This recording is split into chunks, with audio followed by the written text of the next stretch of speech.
வணக்கம். நான் உங்கள் இளங்கோ. இப்போ நம்ம என்ன பார்க்குறோம்னா,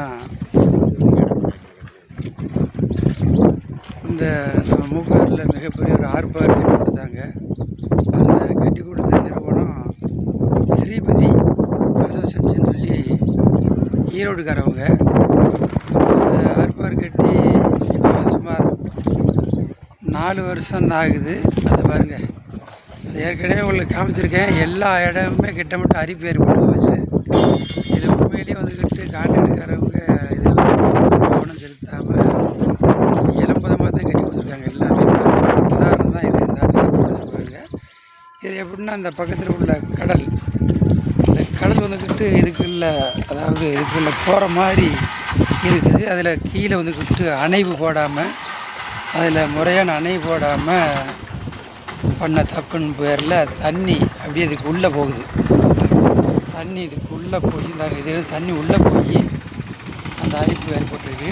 அந்த எப்படி இருக்குவாருங்க, அதில் உள்ள மணல் பூரா தெரிவாருங்க. அந்த அஸ்துவாரம்லாம் கரைஞ்சி உள்ள தண்ணி போய் கரைஞ்சி ரொம்ப பழுதாகி போச்சு. இந்த பாருங்க.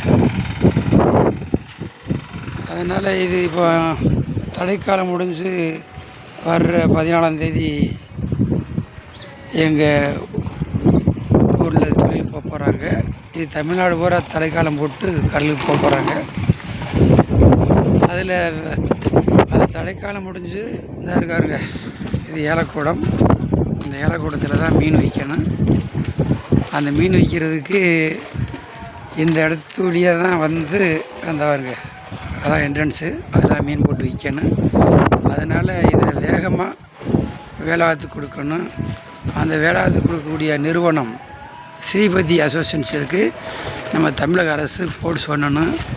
உடனே வேலாத்து கொடுக்கணும்னு சொல்லி எங்கள் மூக்குயிர் மீனவர் மக்கள் சார்பாக கேட்டுக்கொள்கிறோம். இது மட்டும் இல்லை, இந்த பாருங்கள், எல்லாமே கிட்டமிட்ட, இது மட்டும் இல்லை, எல்லாமே கிட்டமிட்ட பழுதாகி தான் இருக்குது. ஆமாம், அது கேரண்டி அதுக்கிட்ட அவங்க கொடுத்த கேரண்டிக்கு இல்லை, எல்லாமே கிட்டமிட்ட பழுதாகி இருக்குது. அது வந்துக்கிட்டு பார்த்த கான்ட்ராக்டுக்காரவங்க தப்பா அல்லது இன்ஜினியர் தப்பான்னு எங்களுக்கு தெரியலை. இந்த பாருங்க, எல்லாமே கிட்டமிட்ட பழுதாகத்தான் இருக்குது.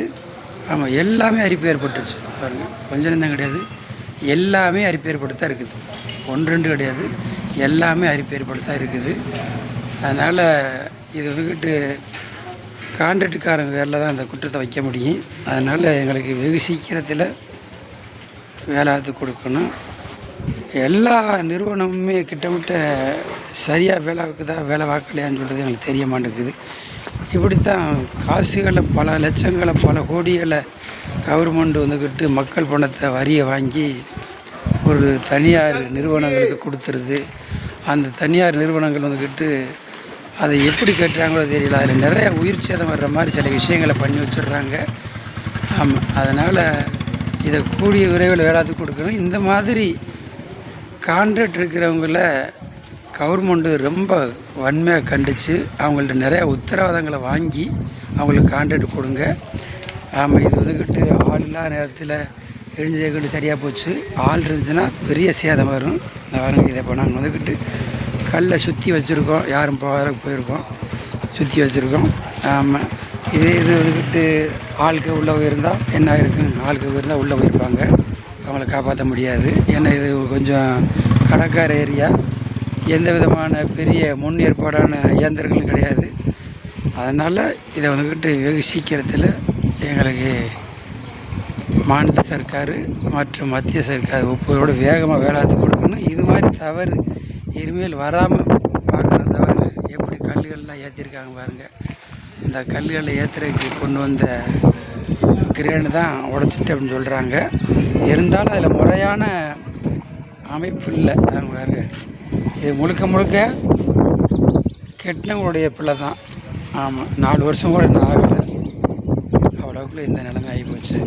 இது உடனே வெகு சீக்கிரத்தில் இந்த வருகிற ஜூன் 15 போட்டு கடலுக்கு போயிட்டு கரையை வரும். அப்போ அந்த இருக்காரு ஏலக்கூடம், அந்த ஏலக்கூடத்தில் மீன் இறக்கி விற்க முடியாது, எந்த போட்டுங்க ஸ்டே பண்ண முடியாது, எந்த வண்டியோ காரை ஸ்டே பண்ண முடியாது. அதனால் இதை உடனேயே பார்வையில் கொண்டு இதை மாநில சர்க்கார் வலியுறுத்தி மத்திய சர்க்கார் எல்லோரும் ஒப்புதலோடு வேகமாக வேலை கொடுக்கணும். இதுக்கு தனி ஃபண்டுகளையும் எங்கள் ஊரில் இருந்து பிரிக்கிறாங்க. ஆமாம், இந்த ஏலக்கூடத்தில் ஏலம் போடும் பொழுது தனியாக எங்களுக்கு மேலாண்மை கமிட்டி அப்படின்னு வச்சு அதில் எங்களுக்கு ஃபிஷரிஸ் சம்மந்தப்பட்டு ஃபிஷரிஸ்லேருந்து எங்களுக்கு வந்துக்கிட்டு காசு பிரிக்கிறாங்க. அதுலேனாலும் உடனே எங்களுக்கு பார்த்து சரி செய்யணும் அப்படின்னு சொல்லி எங்கள் மூக்கையூர் மீனவர் மக்கள் சார்பாகவும் மற்றும் இங்கிட்டு உள்ள வர்த்தக சங்கத்தின் சார்பாகவும் அன்போடு கேட்டுக்கொள்கிறோம்.